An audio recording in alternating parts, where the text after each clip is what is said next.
I was wondering, how can I decrease my hours of sleep? How can I improve my sleep quality? See, sleep is not a requirement in one's life. What the body requires is rest. Sleep is just one form of rest.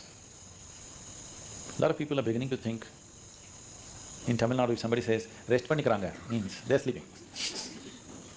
Need not be, you can sit and rest, isn't it? Yes? You can stand and also rest. You're running, if you stand, doesn't it feel like rest? You're standing, if you sit down, doesn't it feel like rest? There are many ways of resting. The most important thing is, rest means you're changing the energy equation, where consumption is lowered, production is going on at the same pace. So after a period of time, you feel rejuvenated because consumption has been lowered. Essentially, you're managing the energy equation. If you're in activity, the consumption is more. Whatever you're producing, it's not enough. After some time, you feel exhausted because the consumption has been heavy.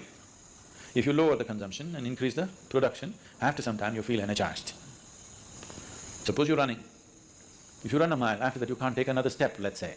Oh, many of you have been running for Isa marathons, Isa Vidya marathons. After 42 kilometers, all right. Whenever. After a mile or two, you can't take another step. Don't eat anything, don't drink anything. Just sit down for 10 minutes. Again you find rejuvenated, isn't it? All you have done is lower the consumption, production is still at the same level. So now there are ways to lower the consumption and increase the productivity also. So if you come to a certain state of ease, when I say ease, it's not something that most people will ever understand, because most people are not at ease. If you're at total ease, if the system is at total ease, everything is at ease, it is well rested, always it is rested. Because it's so rested throughout the day, if you sleep in the afternoon, do you see you can't sleep much in the night? Yes? Oh, you're always experimenting? If you sleep in the afternoon, you can't sleep much in the night unless you're sick or you're very tired because of something. Because it's well rested in the day, it can't sleep in the night. So you don't have to necessarily sleep. If you sit here also, if your body is resting, you will see your sleep quota will naturally shrink. How to increase the quality of sleep? Don't try to increase the quality of sleep. The ideal way to live is, there is no sleep in my life. But that's not possible right now, still body has some inertia. So it sleeps minimum. Rest of the time, it is at ease. If you keep this at ease, then sleep does not occur to the body unless it comes to a certain point of exhaustion. So body is never ever asking for sleep, but it is definitely asking for rest. If you do not know how to sit here in a restful manner, it'll try to rest, like this. If you can sit here totally at ease, it'll sit here for hours without falling asleep. Otherwise, this is the only way it knows how to rest. So do not try to increase the quality of sleep, there's no such thing. Just learn to keep your body restful and at ease consciously. If you sit here now, one simple thing you can do is you sit down, you come and sit down here, just move your attention from the top of your head down to your toes and see if everything is loose and easy and relaxed and at ease. Or just doing like this. You sit, just bring this to ease, as much as you can. Not everything is in your conscious level. As much as you can consciously, bring it to ease. You will see suddenly, if you are the kind who will fall asleep at 10 o'clock, if you simply 1 hour you sit here at ease, you will see your sleep will get postponed by half an hour. You won't feel sleepy at 10. Naturally you're awake. So instead of trying to increase the sleep quality, now you increase the quality of life. If you increase the quality of life, when I say increasing the quality of life, nothing in your life, whatever you may be doing, from simple breathing to any complex activity that you do in your life, the quality of that will not improve if you cannot do it with ease. Is that so? Only when you can do something with total ease. Let's say you're riding a bicycle. If you're riding like this, you can't say you're enjoying your cycling. If you can ride it with ease, with so much ease that even if you take off your hands, it'll go only straight, the way you want it to go. You're at ease. Because that you're at ease, the quality of your cycling has improved, isn't it? So these two things are connected. So if you enhance the quality of your life, naturally sleep quota will go down. If the quality of your life goes bad, you can't do anything with ease, then also you cannot sleep. But stressfully you cannot sleep. Not because you're well rested you cannot sleep, you cannot sleep because you're stressed out. If you do this, you will not live long. If your body does not get enough rest, it will die, it will break, something will go. If you are not at ease, that means you are in dis-ease. You're heading there. You are in dis-ease means you're in a certain state of ill health. But if we say you're diseased, that means you're dead. So don't stay into the direction of disease, move into the direction of ease. If you become total ease, sleep quota will come down. Quality of sleep will be good because quality of life is good. You want to increase only the quality of your sleep. Life does not work like that. If you wake up well in the morning, you will also sleep well in the night. There's a whole lot of systems. To give this to people, in the Eastern cultures, in India particularly, all the systems are built into one's life. Of course, they're throwing it away because they all became modern. Modern means to be distressed, constantly in tension, agitated, worked up about everything, that means you're really modern. Otherwise, traditionally, all these things were built in. From morning when you wake up till you go to sleep, what you should do, how you should handle yourself, all these things were fixed.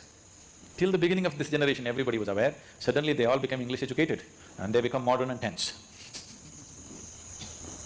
Otherwise, this was called achara vichara, what to do, what not to do. Everything is built from morning to night, all aspects of life, how to do it. If you do it like that, so that you can do everything with ease, as much ease as possible. So those who are not able to dedicate their life to yoga and spiritual process, for them it was built into natural culture. At least this much ease you know, so that you wake up happily and go to sleep and sleep well. Even today, this is the thing that they will say in India. If people say, what's happened, this happened, that happened in my life, they say, that's okay, but in my life, if I lie down, I sleep well. He might have made so much money, it's okay, but I sleep well. You hear this? People say this, part of the cultural expression. I sleep well means I'm living well. Only because I live well, I can sleep well. If I'm not living well, I cannot sleep well. So do not try to improve the quality of your sleep, improve the quality of your life, then you will naturally sleep well also.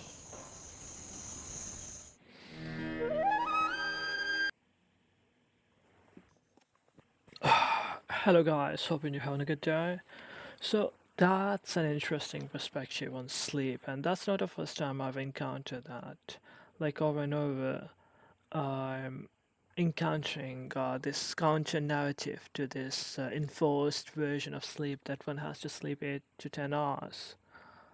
Otherwise, your body gonna deteriorate, your myelin uh, and your neurons gonna deteriorate, and you're gonna lose brain cells. The body gonna start accumulating those harmful chemicals.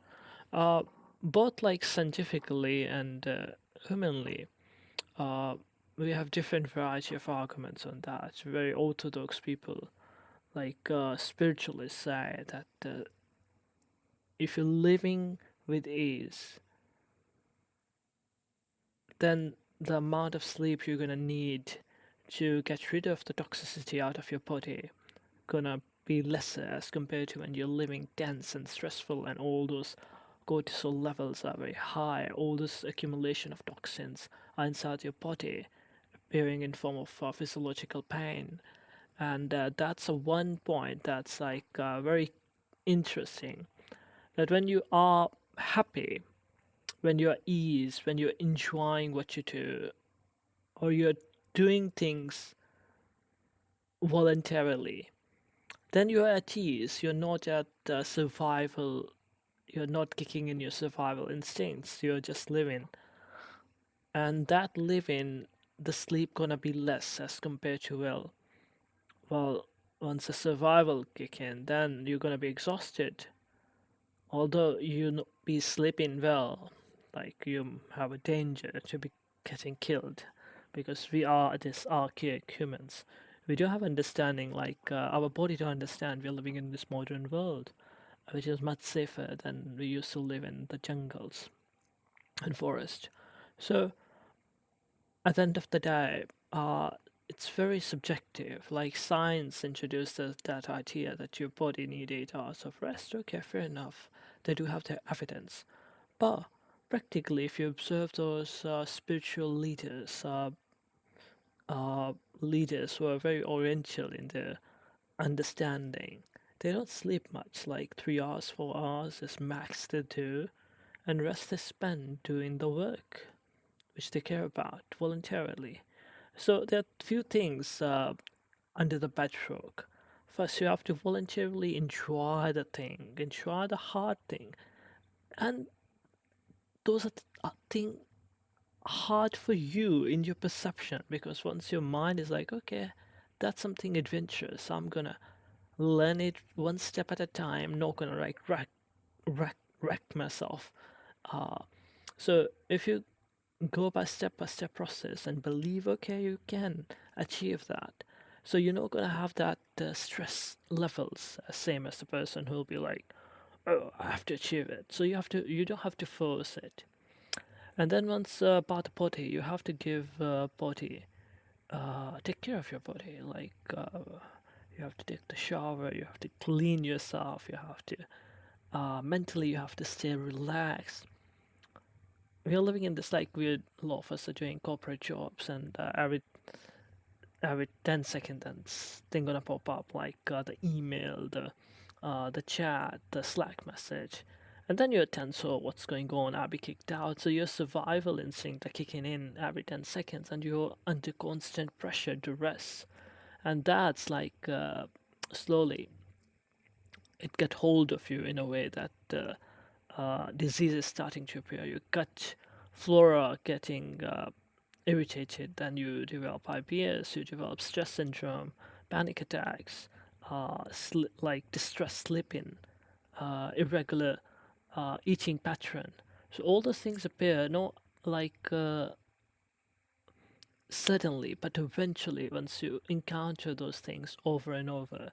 So the central idea is that you have to be sort of a person who enjoy life first. Do hard things voluntarily, so you don't have you're not gonna nobody gonna force you into those things, and then you'll be like panic by that and create sort of a trauma out of that. Third, the you have to be like treat your body fairly. By fairly, I mean like keep it clean, keep it moving, oil it, uh, do the walking, do the running, do the exercise. So don't let it rot by just being lazy. Five, last not but the least, forgive yourself.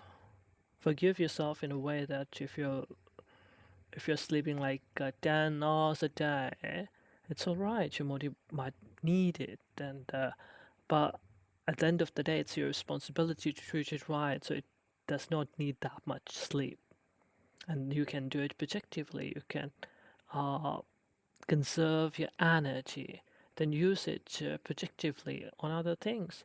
And the concept of energy is very subjective as well, because you can play a game for 8 hours and you'll be refreshed even after playing that. And then if you sat down for studying, like after 10 minutes, all your energy levels are depleted. You feel like they're depleted, but they're not. You're just doing it in a way that's it was inevitable to feel that way. So you have to pretend it's a game. Each and everything is a game, and you have to level up. Same as you play the game, you keep a constant reward system, and then stage step by step, conquering your fears and achieving that, and getting that dopamine hit. So that's how you play in a real life as well. So that's gonna be the lesson. Play a game of life as a game. Level up slowly, reward yourself after small success or small achievements, and in the long run you'll have more of that. So thank you so much for watching. So it started as an articulation exercise, but still you have to practice the art of living by living freely. Once you live freely, you feel like in your body it's relaxed, like it's all right. It's not end of the world unless you don't have a food. Okay, you're gonna get there. Okay, you don't have to compete. So all those things compile under one thing, like living by your own standard, and the standard you set for yourself. And if you're doing that, you're living a good life, perfectly healthy life. Thank you so much for watching. Have a good rest of your day.